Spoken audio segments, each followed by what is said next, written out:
quite a lot of mentions of water today, and I've got two more. So, it's surprising how, when we're writing poems, particular images, ideas, or references to other poems enter our work. A number of poems I've found phrases from The Tempest, and this particular poem plays on one of the wonderful lines of Prospero, "We are such stuff as dreams are made on." And I changed that to "We are such stuff as streams are made on." And I played with that image through the poem. We are such stuff as streams are made on, a watercourse to match each mood or tribulation, a bank to sit on and reflect in the reflection. Don't we all long to be the bubbly one, transparent, mobile, a fountainhead of the sharp remark, the aperçu, able to scintillate in the way that sunlight prisms in the splash of water over gravels? At our lowest, we are alluvial, dull with a sludge of memory or hurt, turgid, unresponsive, too dense to swirl or quip when prodded with a stick. But becks can spate, and storms have a reviving quality. Surprised, we stand midstream and let the spring bore do its worst. And the second one is a long poem.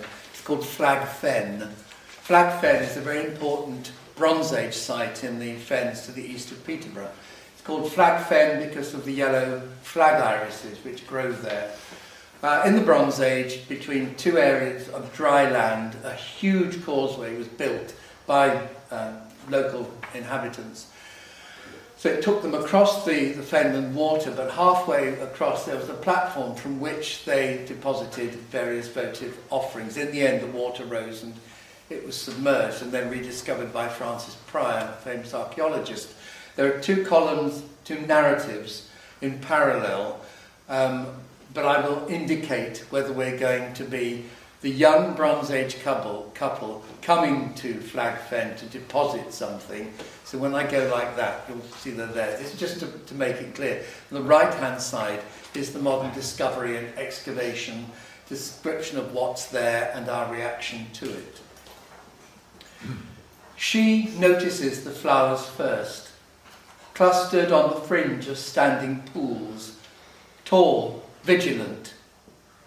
Straight as spears, she says, he says, tapping the bundle they have carried for 2 days.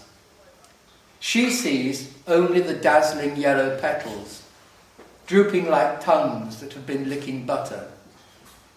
She saw a foil of gold once. The flowers are a good sign. In a ditch's summer shallows, by happenstance, a man trips over worked timbers, not bog oak or scrappy detritus, history's bones breaking their peaty skin. They have taken turns to carry the precious bundle. Will all that walking add value to their gift? She wove the cloth herself, while he sharpened sword edge and spear point, then broke them with a stone, unobserved, in a man's space. Squares are measured, ancient soils disturbed from sleep, probed, sieved. When dry land ends, so does their courage. Yes, they have seen a river, but this is real water, primal. To the east it is everything, insinuating between reed beds and islands. Birds come and go from it, circling carefully or suddenly raucous. Birds know things. Comparisons defeat them. The jointed planking of a galleon, shiver me timbers.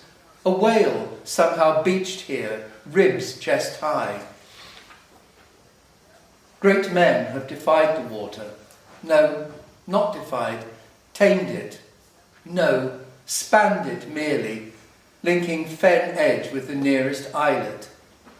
They cut down a whole forest, she says. It begins to rain, water on water, dark and unreflecting. A gatekeeper slouches on a stool, around his neck feathers, jay, rook, gathered, not taken. A fox's paw, a string of little teeth. The rain doesn't touch him, she whispers. We have a gift from our village, they tell him.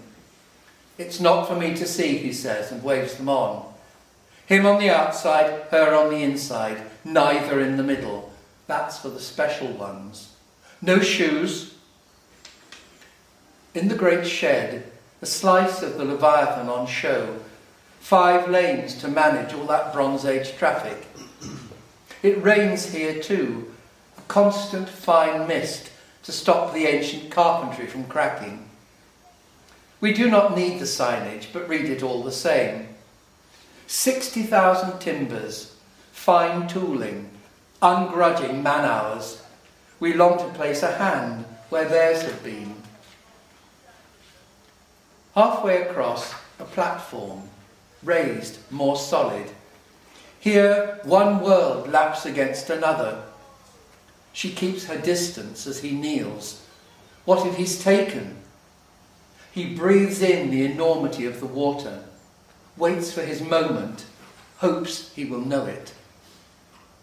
A circle, the breadth of a baby's palm, surfaces, becomes a line, opens again. A fish, he thinks, a great one pretending to be a fish. He feels acknowledged, special, slides the bundle into the water. We browse the museum, learn that flag derives from Middle English flagge, reed or rush, Irish pseudochorus, slightly scented, a powerful cathartic. They complete the crossing to the islet, then return down the left hand, he on the outside, she on the inside. Somehow they have grown, made a journey of their souls, brushed against the secret of the water, and survived. In one of the cases, a typical votive assemblage, 2 cracked spear points, a fine sword bent out of shape, a brooch and its detached pin, someone's heirloom perhaps. Their placement suggests they might have been tied together. Through the window we glimpse flag irises, bursts of yellow, and beyond them the reconstructed roundhouse, separated by metres of earth and 4 millennia from the footprints of its inventors. Have I done the 6? Yeah. Or have I got a little bit. David is going to say something about Emily Dickinson. And in the workshop, we played around with her poems. I've taken one line from an Emily Dickinson poem, one of the great introductory lines to a poem. I heard a fly buzz when I died. I mean, that's just stunning, I think. I've played with that and I've turned it into my own line. I've imitated her rhythm and rhyme scheme, so you've got the exact metre. In each stanza you have sort of the material she was dealing with, but whereas she often ended up with an image of radiant infinity, mine doesn't. So this is, I heard a man laugh when I died. I heard a man laugh when I died, and in my last sleep dozed. A callous, disrespectful sound, the silence interposed. The company were dumb in thought. No reprimand was said to one who danced upon a grave and mocked the recent dead. I'd handed them my worldly store, left keepsakes in my will, yet this abrupt effrontery was still my codicil. And then I realised the sound no earthly voice could be. 'Twas just the echo, dull and loud, of life's futility.